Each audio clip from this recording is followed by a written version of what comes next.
Imaginez un instant, vous entrez dans une pièce et immédiatement, toutes les femmes vous remarquent.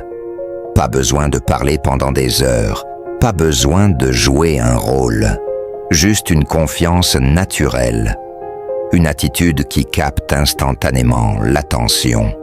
Ça vous semble trop beau pour être vrai? C'est exactement ce que je vais vous expliquer aujourd'hui.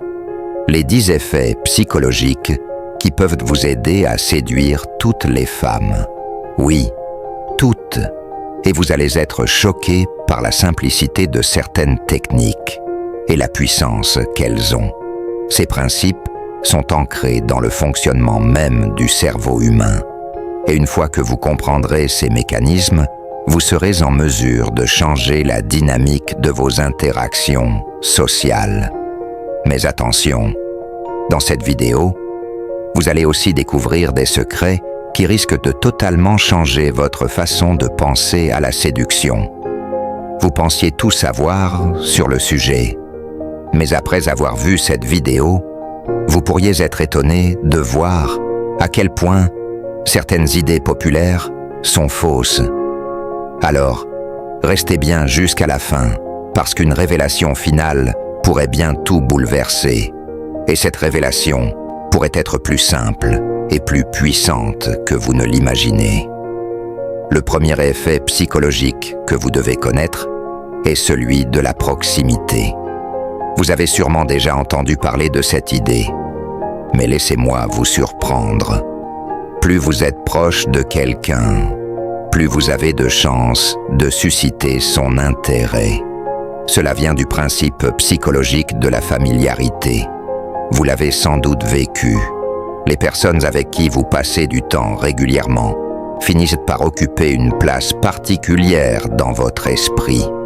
C'est exactement la même chose pour les femmes. Mais voici la vraie astuce. Il ne s'agit pas de multiplier les rendez-vous ou de forcer les rencontres, non. Le vrai secret réside dans la qualité des moments partagés, pas la quantité. Vous n'avez pas besoin d'être avec elle à chaque instant de la journée, mais il vous suffit de partager des moments significatifs ensemble, même sur des petites choses. Un simple café, une conversation en marchant dans un parc, ou même une interaction quotidienne en dehors des moments intenses. C'est ces moments de proximité qui créent un environnement propice à la connexion. Vous croyez peut-être que vous savez tout sur la proximité, mais laissez-moi vous raconter une histoire. Un ami à moi, par exemple, a fait une rencontre dans un cadre plutôt banal. Il ne cherchait pas à séduire cette femme en particulier. Il lui a juste montré de l'intérêt sincère et s'est montré présent sans forcer la situation. Ils se sont croisés tous les jours à l'université, ont échangé quelques mots et finalement, ils ont commencé à se voir de plus en plus. La familiarité a fait son effet, mais c'est l'authenticité de la rencontre qui a créé un véritable lien. Mais alors, qu'en est-il de la confiance en soi? C'est la deuxième clé. Vous avez déjà vu ces personnes qui entrent dans une pièce et semblent capturer l'attention sans même lever le petit doigt. La confiance en soi attire. C'est une vérité psychologique bien établie. Les gens sont naturellement attirés par ceux qui dégagent cette aura de stabilité et de sécurité intérieure. Mais voici l'astuce. Il ne s'agit pas simplement d'être sûr de soi. Il faut surtout protéger son calme. Peu importe les circonstances, restez serein.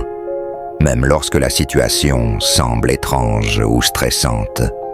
Cette sérénité en toutes circonstances peut être plus attirante que la confiance en soi bruyante et arrogante. Cette tranquillité d'esprit montre que vous êtes en contrôle, que vous n'êtes pas affecté par l'environnement ou les petites perturbations. C'est ce qui fait toute la différence. Mais vous pensez peut-être déjà connaître cette règle, non?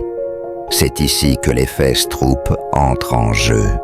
Trop de confiance peut aussi être un piège. Oui, trop de confiance peut sembler agressive et repoussée. La clé ici, c'est la modération.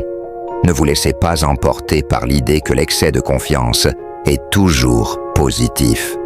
Parfois, l'humilité et la discrétion peuvent être tout aussi attirantes, surtout dans des moments de tension. Maintenant, parlons d'un effet un peu moins connu, la récompense intermittente. C'est une technique puissante, mais souvent mal comprise. Il ne s'agit pas de jouer un jeu ou de manipuler l'autre, mais de créer de l'incertitude et du suspense.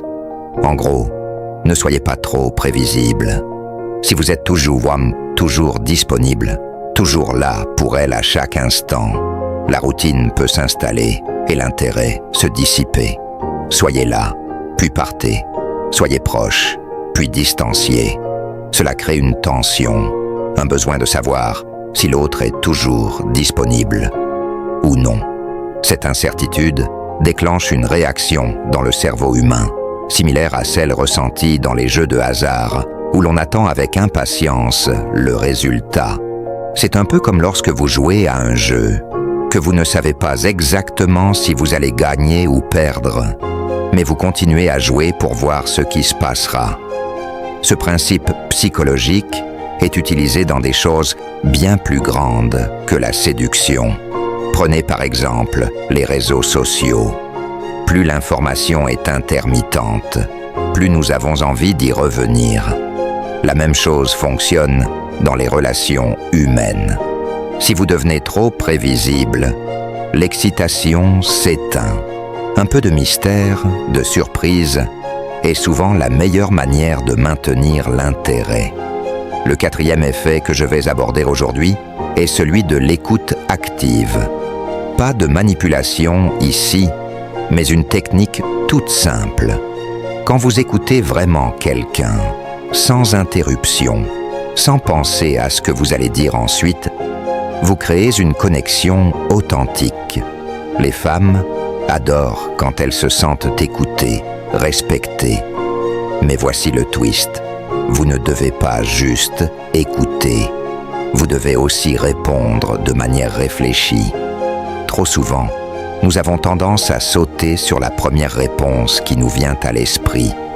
Au lieu de cela, prenez un moment pour réfléchir à ce que la personne vient de dire avant de répondre.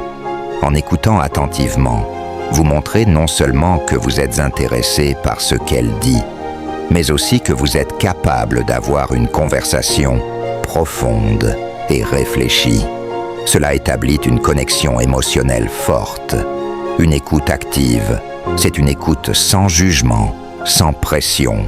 Vous devez être totalement présent dans le moment.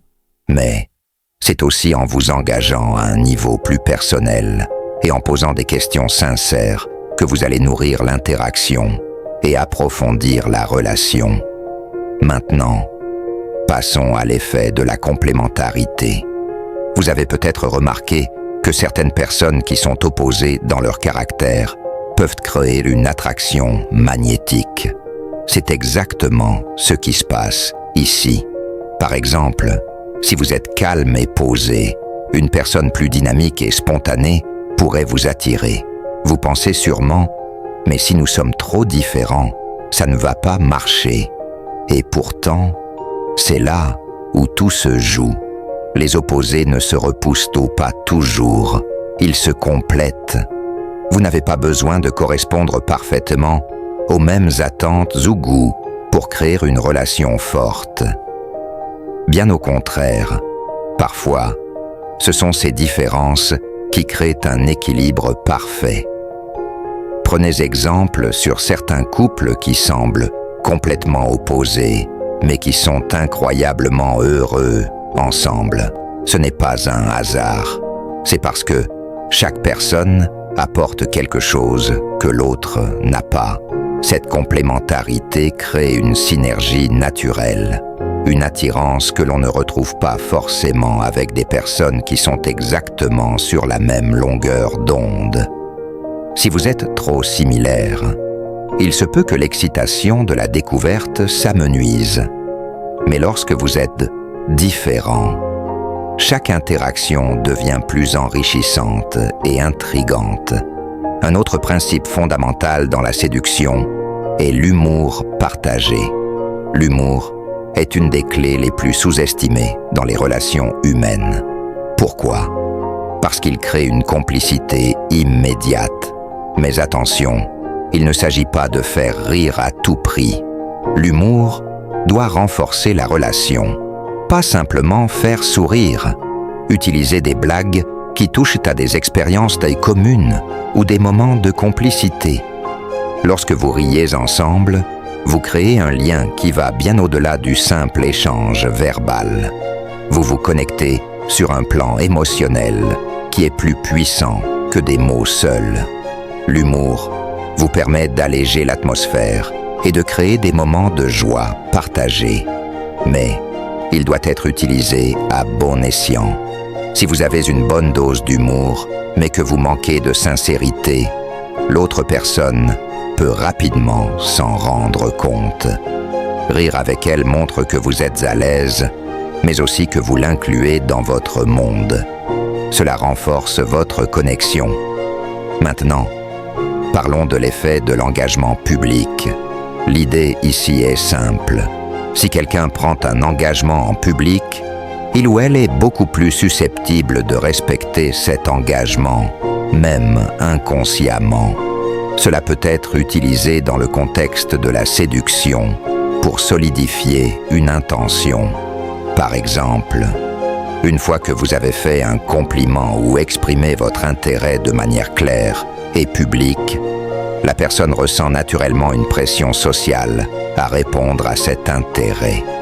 C'est la nature humaine, un besoin de cohérence et de droit de suite. Cet effet est lié à un phénomène bien connu en psychologie. Lorsque nous nous engageons publiquement à quelque chose, nous avons une forte envie de respecter notre parole. Si vous êtes dans une situation où vous exprimez clairement votre intérêt ou votre intention, cela crée une dynamique où l'autre personne peut se sentir incluse dans cette promesse implicite. Vous êtes déjà en train de poser les bases d'un engagement réciproque, même si ce n'est qu'un début de relation. Enfin, terminons par l'effet de la révélation progressive.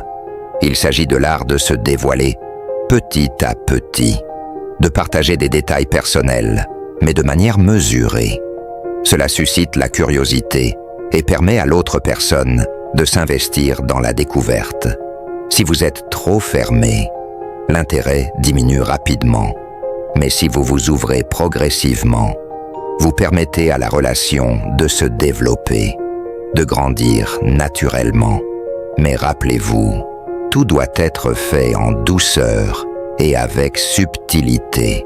Ne révélez pas tout d'un coup. Gardez des petites surprises pour faire durer la tension.